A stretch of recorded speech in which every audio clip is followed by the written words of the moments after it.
On pense tout savoir sur le duel entre Michael Jordan et LeBron James, une rivalité légendaire qui s'est jouée sur les parquets, n'est-ce pas? Eh bien, en réalité, le match le plus important, celui qui a vraiment tout changé, il ne s'est pas joué là. Non, il s'est déroulé dans le monde des affaires. Un terrain où les points ne se comptent pas, mais où les milliards, eux, s'accumulent. Regardez ce chiffre, 3,5 milliards de dollars. C'est la fortune estimée de Michael Jordan en 2025. Ça fait de lui, et de loin, l'athlète le plus riche de tous les temps. C'est plus qu'un sportif, c'est une véritable icône financière. Et juste à côté, on a LeBron James, 1,2 milliard de dollars. Ce qui est absolument fou, c'est qu'il est devenu le tout premier joueur de la NBA en activité à atteindre ce statut. Une performance juste stupéfiante. Alors la question qui se pose est simple. Comment on passe de salaires de superstars, même des salaires énormes, à de véritables empires financiers? La clé, en fait, c'est pas juste de gagner beaucoup d'argent, non. C'est de comprendre une différence fondamentale, une différence cruciale entre un revenu et un patrimoine. Et justement, pour comprendre comment ces empires se sont bâtis, il faut absolument maîtriser cette distinction. C'est la base de tout. Pour faire simple, imaginez une rivière et un lac. Le revenu, c'est la rivière. C'est l'argent qui coule vers vous tous les mois, comme votre salaire. Le patrimoine, lui, c'est le lac. C'est toute l'eau, tout l'argent que vous avez réussi à accumuler et à stocker. On peut avoir une très grande rivière, mais si le lac reste vide, eh bien, on n'est pas vraiment riche. Donc concrètement, le patrimoine, c'est ce qu'on possède. Des actions dans une entreprise, des maisons, des appartements, des investissements, bref, des actifs. Les revenus, c'est l'argent qu'on gagne. Les salaires, les primes, les contrats de pub. Et tout le but du jeu, c'est de réussir à transformer ce flux constant de revenus en un stock de patrimoine qui grandit. Allez, intéressons-nous maintenant à celui qui a écrit le tout premier manuel, le pionnier, celui qui a compris avant tout le monde comment transformer sa célébrité sur les parquets en un empire financier, Michael Jordan. Il faut bien comprendre que le succès de Jordan dans le business, ce n'est pas un coup de chance. Comme le dit très bien cette citation, il a pris les affaires au sérieux. Ça veut dire quoi? Ça veut dire qu'il a bossé. Il a étudié ses contrats, il a appris comment fonctionnait l'investissement, il s'est entouré des meilleurs. Son parcours, on peut le résumer en 3 dates, 3 moments clés. Tout commence en 1984 avec le deal complètement révolutionnaire avec Nike qui va donner naissance à la marque Jordan. Ensuite, gros tournant en 2010, il devient propriétaire majoritaire de l'équipe des Charlotte Hornets. Et enfin, 2023, la consécration, il vend ses parts pour un bénéfice absolument colossal. L'accord avec Nike, c'est vraiment le coup de génie. C'était pas un simple sponsoring où il prêtait son image. Non, c'était un vrai partenariat. Jordan n'était pas un employé de Nike, il était un associé. Il a négocié pour toucher un pourcentage, des royalties, sur chaque paire de chaussures vendues. Et le résultat? Ça lui rapporte encore plus de 130 millions de dollars par an aujourd'hui. Et puis, il y a eu son coup de maître absolu, l'achat des Hornets.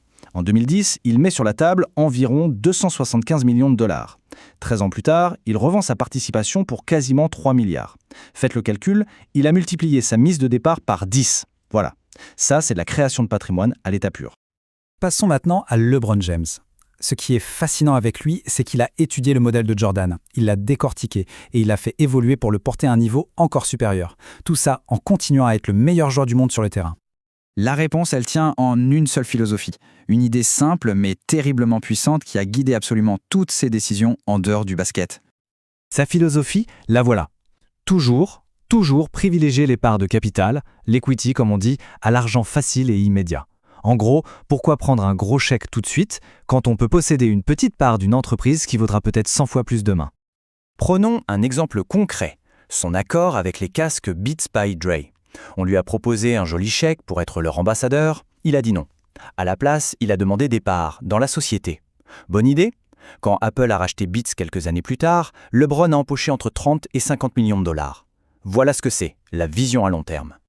L'histoire de Blaze Pizza, c'est un cas d'école. Première étape, il refuse un contrat de 15 millions de dollars avec McDonald's. 15 millions, un chèque garanti. Deuxième étape, à la place, il investit moins d'1 million pour obtenir 10% d'une petite chaîne de pizzeria quasi inconnue à l'époque. Un pari risqué. Troisième étape, aujourd'hui, sa participation vaut environ 30 millions de dollars. Il a simplement échangé 15 millions garantis contre 30. Aujourd'hui, on ne peut plus juste parler des investissements de LeBron. Il faut parler de l'empire qu'il a construit. Un empire moderne, complexe et très diversifié. Regardez bien ce graphique, il dit tout. Aujourd'hui, LeBron, l'homme d'affaires, gagnait presque le double de ce que LeBron, le joueur de basket, gagne sur le terrain. La bascule est faite. Le business est devenu son activité principale et de loin. Et la grande force de son empire, c'est sa diversification. Il ne met pas tous ses œufs dans le même panier, comme on dit. Ses actifs sont répartis entre les médias, le sport, l'immobilier, la tech. Chaque pilier vient renforcer les autres. Ça crée un empire qui est non seulement riche, mais aussi très stable.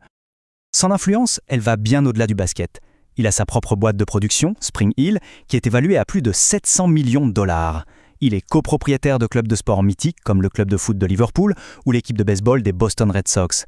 Et il investit même dans des courses de bateaux électriques. C'est dire l'étendue de sa vision.